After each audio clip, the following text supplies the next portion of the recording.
Thanks, Jerry, and thanks everybody. It's really nice to be here with you all. Before I get started, I just want to thank Dave, because man, that was electric, was it not? That was just like, that was awesome. So, yeah.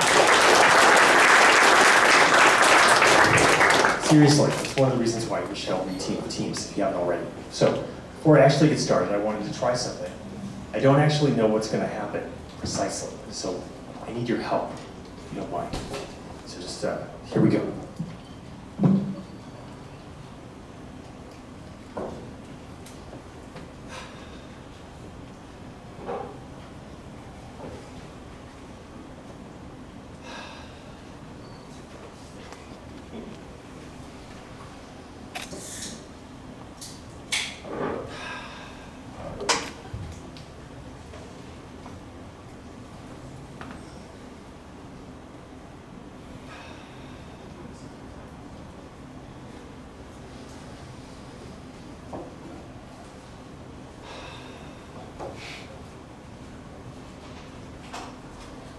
Okay, we made it.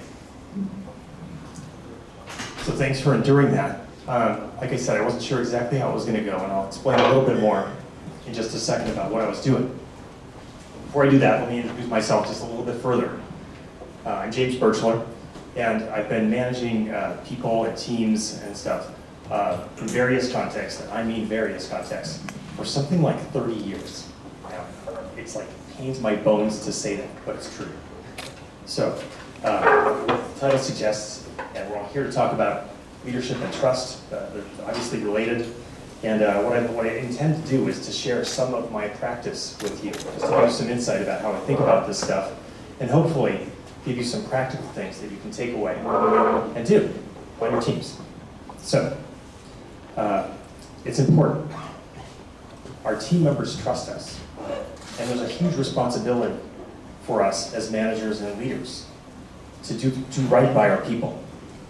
The people we manage, the people that we support are individual, they're unique, they're beautiful people that want to do really great work for us. So, the work we do here is important, and trust, as we've just heard David so eloquently speak about, is really fundamental. So,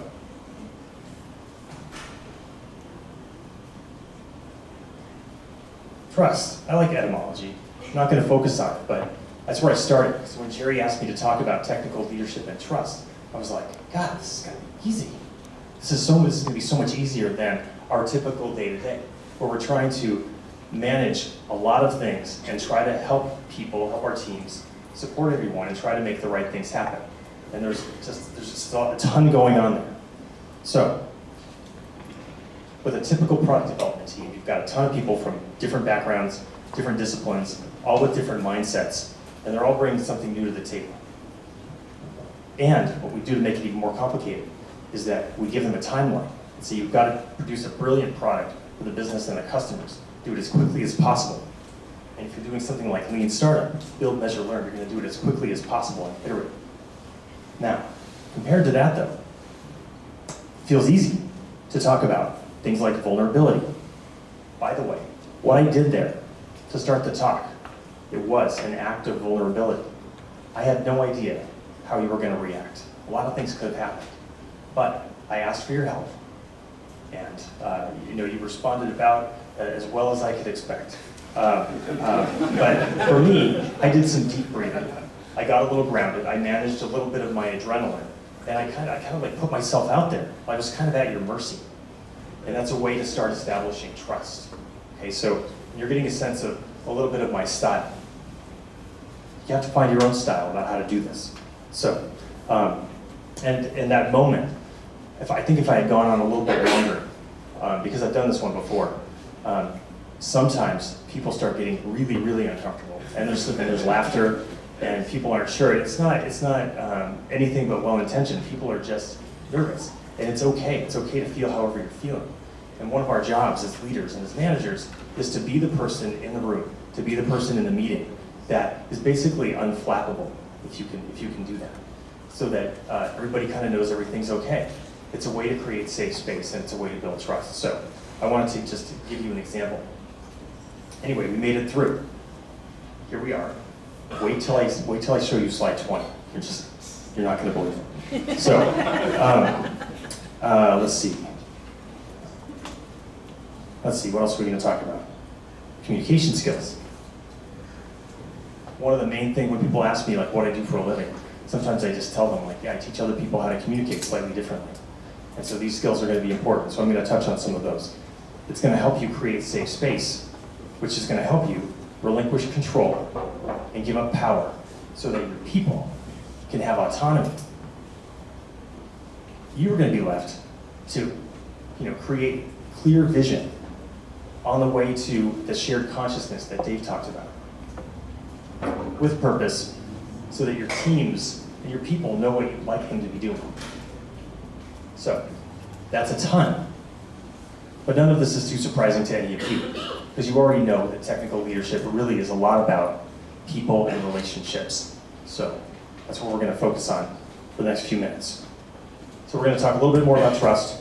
I'm going to give you some practical tactics that you should be able to try immediately. And then just a framework for practicing. So that's it. Let's start with trust. It feels good to trust, and it feels good to be trusted. And there's a lot of scientific research that's gone into the fact that you really do feel happier by doing things that are that are trusting and being trusted. There's things like empathy and gratitude and other positive behavior. It fosters optimism for your team and a feeling that that things are safe, which is obviously good for teamwork. Trust also can create a sense of community, and I really like that idea of community.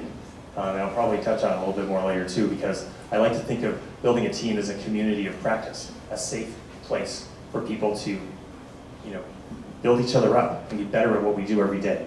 So, it sounds great, but how and why? So, complex stuff, complexity. Software projects and hardware projects are obviously very complex. Like I was saying earlier, you take people from different disciplines, put them on a tight timeline, and give them really high expectations about the kinds of things you're going to build with software or hardware, and it's just like, it's just right off the bat, it's really difficult. Now, when you think about complexity and managing risk, if you were going to try to essentially do a top-down management approach to this, you're going to be mired trying to figure out all the possible contingencies, and trying to sort of plan ahead for what could possibly go wrong and then manage that. It's basically impossible because there are too many contingencies. And what trust does is it reduces complexity. It lets you make a bet on one of those contingencies and then not worry about the other stuff. So if you can do that, what you can do is have your team then figure everything out. That's what Dave was saying about, put people in a room and give them a problem to solve, and they will naturally just gravitate to that and start doing it. So that's what we need to do. That's why trust is so important. It basically allows for otherwise impossible things to get done by a team. So, really?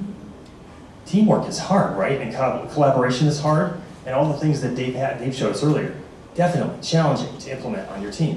Isn't there another option? Can't I just tell people what to do? I mean, right? And the answer is, the brief answer to that is, well, yeah, a little bit, but not at scale, and not for a very long time. Trust, it turns out, is related to a bunch of other social constructs. Things like control and power and surveillance. And when you trust people, you give up control and you give up power. That's why we say you empower your team. And you give up surveillance. Hopefully you're not doing too much surveillance on your teams. So, I've tried some of those management approaches before, and I can tell you they just don't work. So, has anybody ever been micromanaged? Have you been micromanaged here? Has anybody ever done any micromanaging? Yeah, totally. I mean, yeah, thanks for being honest and candid. Yeah, because I have too, and it totally doesn't work. And a brief example that you can kind of draw some parallels to.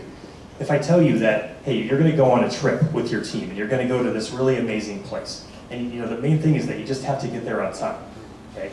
And it sounds great so far, right? So picture it's the amazing place. Maybe it's like a top of a mountain or an island, or maybe it's like the room in your company where you guys deliver final projects, and it's like awesome. But then what if I tell you that the way you're going to get there is that I'm going to give you the timeline and a strict itinerary. I'm going to tell you all the modes of travel. I'm going to prescribe which restaurants you're going to be able to visit. I'm going to tell you how many times you can stop and go to the bathroom, and you get the idea. That's the micromanagement, right? But on the other hand, if I just tell you, like, look, it's going to be amazing when you get there. You're going to, it's going to be fraught. There's going to be amazing, wonderful things that happen, and terrible, tragic things that happen. But anyway, be there on time. I'll look forward to seeing you there. Call me if you need anything. Good luck. That's trust, and that feels great if you're on the team, right? It's way better. And what you're doing is you're federating the work to your team, which feels good to all the smart people that we support, right? So, words, more and more. So you could do this the harder way, but I'm just saying, trust me, use trust. So, some tactics. Now, tomorrow is your day one after this meeting with all of us here.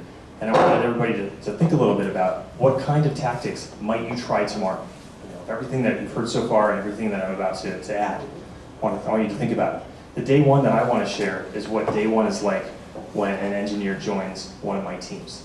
And I'm just going to sort of tell it like I do it. So if it's you, I'd say, hey, welcome to the team. You went through the interview process and we met, of course. But I just want to have this official moment where we just say some stuff. So I'm going to start with, let me just make something perfectly clear. I'm here to support you. That's my main responsibility. And I'm here to make sure that this is the best working experience you have ever and will ever have in every way that I can possibly make it that. And then I pause for a second. And pretty much got it. It's like, I've never heard that before. Then I continue and say, I want you to hold me accountable for doing that. So of course you can easily hold me accountable for getting you the basic infrastructure, but I need you also to hold me accountable for helping you manage your career development and your growth. We're going to talk about a plan for this first 6 months. We're going to talk about a plan for 1 year and 3 years and 5 years. And it's my responsibility, and I want you to hold me accountable for helping you get there. And then they're kind of looking at me like, really? How would I do that? So I say, here's how you do that. You're not the only person I'm telling this to. I'm talking to every other person on your team. HR knows about this. My boss knows about this, the CEO. And basically, it should be pretty easy for you to hold me accountable. So that's kind of how it starts. So I basically set some expectations about what they can expect from me. But it almost sounds too good to be true. So then I add to it. I say, look, the reason I'm doing this is not pure altruism. Part of what I'm doing here is making sure that I'm able to do the other part of my job effectively, which is to extract as much value from you as possible on behalf of the company. And they're like, oh, now here it is. This is like the real deal. And it's true, I use those words because it's kind of like, it's a little shocking, right? And I say, look, I've tried all these other approaches like control and surveillance and, exertion of power, catastrophe, fear, and force, or whatever. None of it works. But what does work is if I can focus on your engagement and your success, I'm just going to trust, here's that T word again, trust. I'm going to trust that the work that you do is going to be the highest value possible and naturally going to maximize the value that the company gets from your time here. Now they're like, whoa, wow, we're like aligned. And I'm like, yeah, we're totally aligned, it's awesome. And it makes our jobs, well, it makes my job as manager much, much easier. But I continue, and I want to give you more of the, here it is, the straight scoop of how I do this, because it seems to work. So then I set up the next future conversations. I'm going to create a safe space here. And I'm going to say, look, in addition to all of that, businesses change, and products change, customers change, you change. And so if there's ever a time when I can't sort of help you be in the most valuable working environment possible here, then my focus changes, but only slightly. Now I'm going to help you figure out what the best place for you is at some other company. And at this point, most people are like, what? It's like, yeah. And what I'm doing there is I'm setting up a future performance conversation among others. But the performance conversations when somebody's not performing well are sometimes challenging. Is anybody challenged by performance conversations with your team? I mean, yeah. So it is for me too. And so I can I can create this safe space for this conversation, and I can go back to that safe space later, anytime I want. But I'm doing it through, I'm just trying to support the person to be successful. So that's a lot for day one. Anyway, so I set clear expectations, I'm sharing power, I'm building trust, creating safe space, creating a supported environment there, and again, building more trust. Skip. Now, vision, clear vision. I think part of the job, our jobs as leaders, once we're like figuring out like, hey, we need to get out of the way, well, what should we do? We have to create a vision that people can follow, and it's going to help us. So part of it's self-serving. If I'm a high-functioning, anxious person, so if I can create a clear vision for my team, it's easier for me to let go of control and empower my team to get the job done. But it turns out, beyond helping me, it's super critical, and it's one of the hardest things we can do. Clear vision is how you enable decentralized work to happen. It's how you enable teams to scale. How you give control. Let's see, what else? Anything else? Okay, it's how you foster autonomy. Do y'all use the term autonomy in your work as managers and leaders at all? Has anybody read Daniel Pink's book, Drive? Fans? Okay, I'm a fan. Several years ago, I was asked to make the team go faster and produce more. Has anybody ever heard that? No, and I was like, geez, everybody's like killing themselves already. What am I gonna do? And truth be told, I did something terrible. I asked the team to literally turn it up to 11. It was miserable for everyone, because first of all, most of them didn't get the joke. But whether they got it or not, they understood, like, wow, he's asking us to do more faster. And they already knew they were already doing everything they could. So after I got the feedback, thank goodness, I was like, okay, now what do I do? Well, it turns out fostering engagement is what I really actually meant to ask for. And one way to do it is to focus on autonomy, mastery, and purpose. So autonomy is the sense that your decisions matter. And mastery is the idea that you can develop expertise that's valuable to you and your team, and you can practice that and get validation for it. It feels really good. And then purpose, connecting with a larger purpose, something more than just making money for your paycheck or like helping your company be successful. It's like there's a way to frame what your business does that feels like purpose and feels like vision for your team. And you need to do that. If you focus on that stuff, you are going to foster engagement. You're going to have happier and more productive employees. So, use your words. I wish I had done this. Set your intention. Talk to your team and just say, like, hey, I don't really know what I'm going to do here because I've been asked to produce more faster. So I need your help. Ask for help. Tell them what you intend to do and help them solve the problem with you. I need you to like somehow produce more faster. What are we going to do? I already know you're working really hard. When you say those words and they're important, you should also write it down. This is one of these things that I almost forgot to write it down, actually. It's hard to do, but it's really important to create artifacts that your team can refer to, because you can, like, I realized this many years ago after I'd had the same exact conversation like 30 times in a week, and I was like, and I still wasn't having the desired effect. And then I realized, God, I just have to put something on the wiki for people to look at. Because people do. Everybody has different ways of understanding information. It turns out writing stuff down is important, so you should. Artifacts are powerful. Make it easy for people to remember the things you want them to. Okay, I want to talk about safe spaces. Very helpful to establish and maintain trust. Everyone's got their own style of doing this. You're starting to, like I said earlier, getting a sense of mind. So let me give you an example of how to do this in practice. And it touches on a question someone asked earlier about how daily stand-up works. I assume most people here do a daily stand-up or participated in one, yes? Oh, come on. Okay, yeah. Me too. So it would be ideal, as you know, if during a daily stand-up, people would not only tell you like the progress that they've made, but really, really tell you what that progress means in relation to the goal. But how many of us have heard an update that sounds like this? Yesterday, I completed my task except for the last automated test, which I just did before the meeting this morning. Today I'm taking the next task in the set of tests and not blocked. And it's like, you hear that, right? And you're like, okay, sounds good. And you can hear that like 6 or 7 times in a small team meeting and feel like everything's fine. Has this ever happened to any of you? But and you know that it's actually not fine, right? So this happens all the time. So what I like to do is when I attend a daily stand-up, I'm there as, not as a participant directly on the team. And so the first time I do it, I'm like, hi, I know I'm the manager type, but my update is, I'm just gonna be here to do my thing. I'm gonna be listening to see if, it seems like people are hearing what the import of everybody's updates and understanding what it means in relation to the outcome of the project.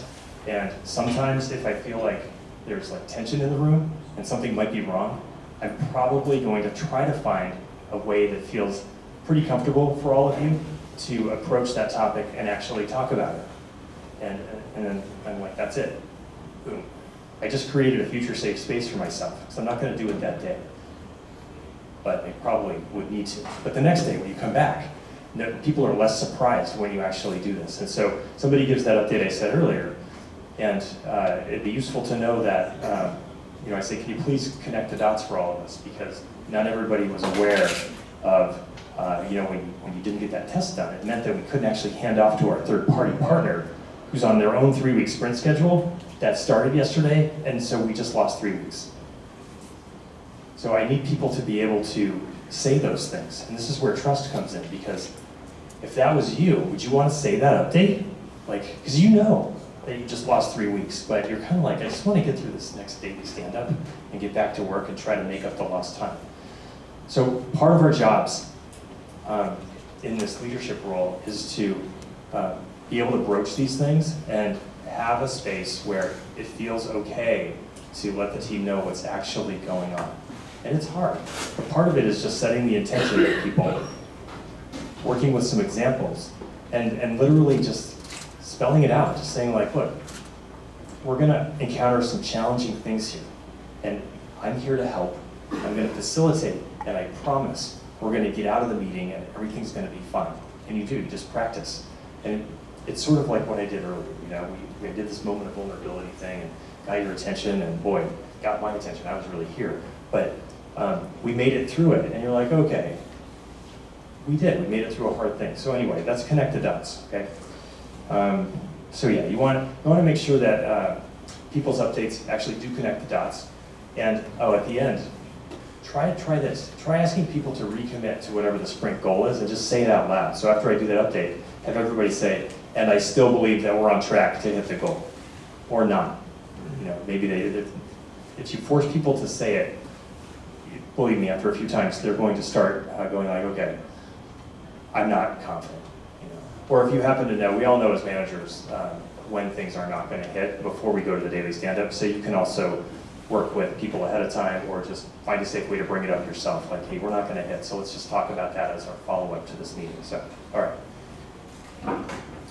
So, I already talked a little bit about how you actually create the safe space, and like I said, just to reiterate, it's just say the words, have people understand what it is your intention is, help them know that your intent is positive, and then start practicing. Speaking of practice, the concept is magical. Practice is where you try to improve. Practice is where, when you fail, it's not a big deal. This is the kind of mindset that you want to instill for all your teams. You want to make it safe to practice. You want to make it safe, not only to fail, but also to succeed and learn as quickly as you can. This is actually what, for me, Lean Startup is all about. Lean Startup, anyone? A few? Yeah, it's like, how fast can you learn? And Dave was talking about a similar concept earlier. It's the same stuff. The faster you can go through that loop of learning, the more powerful you and your team are. So for me, it's all about creating that safe space for doing the learning. Because it's hard. It's really hard and scary to fail. So what I try to do is form what I call a community of practice around the team. We are a community of engineering leaders practicing engineering leadership. It's the same idea. And what I do is I tell the team, look, part of the responsibility of the job here is to create a safe space where everybody can learn and grow together and teach each other. And nobody's off the hook. Everybody has to do that. This has to be a place where it's okay to ask for help, and it's okay to say that you don't know the answer.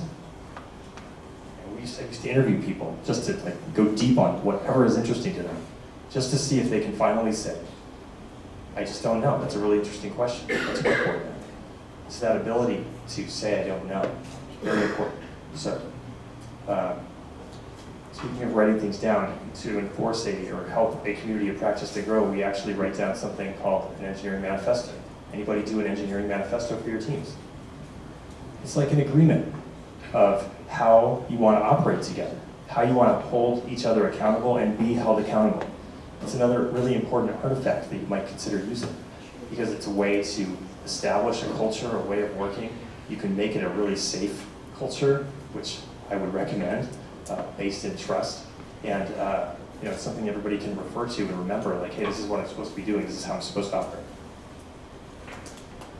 I reference the book Outliers sometimes. Anybody read Outliers? Okay, so you know the punchline here. The people that we think of as geniuses actually got a lot of help. And so I reference this with my team because I just remind people, like, we can all be outliers. What we can do is work together and build everybody up and be outliers together. And it's another layer. You just add layers of this stuff, and it is really meaningful for people. And then you practice. Most of this is made possible through trust and acts of vulnerability and assuming positive intent and doing things like active and reflective listening and really just helping people be present and conscious with what's going on. Creating safe spaces, the things I just talked about. So I want you to think about it for a second. Which of these things can you try tomorrow? The daily stand-up ones would be easy. But take a minute right now and just think about it. Like, what would you do? Because it's great to come to these meetings, and by the way, whoever got the food and drink, nice work, thank you. Really, really good. But how great to be able to stop for a moment and just go, okay, what am I actually going to do tomorrow based on what I learned tonight? So if you take a second, this is going to be another one of those uncomfortable moments, so just like, roll with it. Share with somebody around you, if you want, like what you might do tomorrow. Like maybe it's going to be like, yeah, I'm going to do that create the safe space thing and stand up. I'm just going to try it out. Or maybe I'm going to like start again with my team. Because you can start again. You can just reframe and just be like, hey, I know we've been working together for 4 years, but I'm going to change the dynamic here. It's the first day. Day one starts now. Okay. I'll be quiet for a second. Let the discomfort build. Laughter's good. Here we go. I heard some people saying some things. That's good. All right. You lost power. Take a step. That's why we were laughing. Someone else. Just reset the team. All right. Well, I had a thank you slide, the credits, but I just want to thank. I'll tell you who I was thanking. I thanked Jerry for organizing this group of people.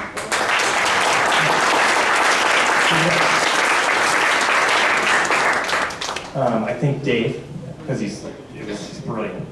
I thanked a good friend of mine and my wife who helped me iterate on this presentation, and we had some good laughs and some good food while we were doing it. It was nice. And I just thank all of you for your time and your presence and your engagement with trying to figure out how to do our jobs better in support of our people. They make it all possible. So yeah, thanks. I'm done.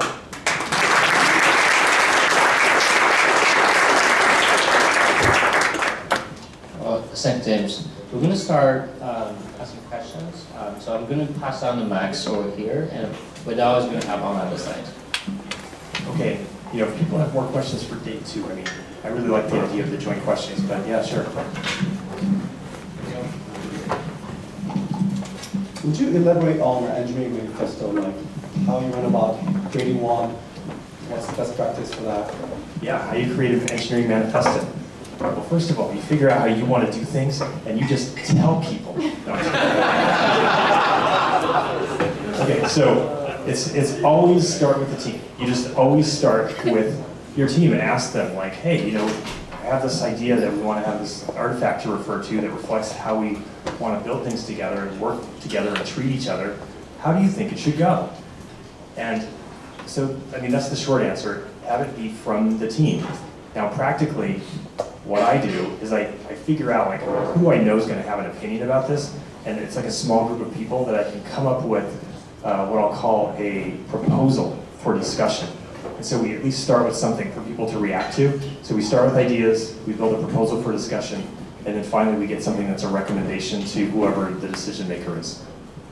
So I built the proposal, and then I started sharing the proposal among individuals so that people have awareness, and then I reshare it among groups. And so when people get it in the group, a lot of the individuals are like, oh, I already knew about this.